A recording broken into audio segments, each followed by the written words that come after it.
کیا آپ جانتے ہیں اللہ عز و جل جب راضی ہو جائے تو برسوں کا درد ایک لمحے میں ختم ہو جاتا ہے۔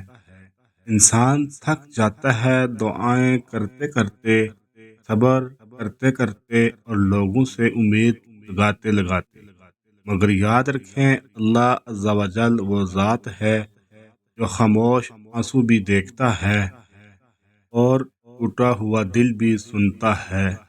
جب سب دروازے بند ہو جائیں نا، اب ایک دروازہ ایسا کھلتا ہے جس پر لکھا ہوتا ہے یہ اللہ عز و جل کا دروازہ ہے۔ یہی تو ایمان ہے کہ مشکل میں بھی اللہ عز و جل سے بدگمان نہ ہونا، کیونکہ وہ دیر کرتا ہے اندیر نہیں۔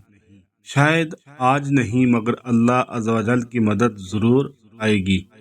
اگر دل کو بات لگی ہو تو ویڈیو کو لائک کریں اور نور اسلام وائس کو فالو کریں تاکہ ایمان تازہ ہوتا رہے۔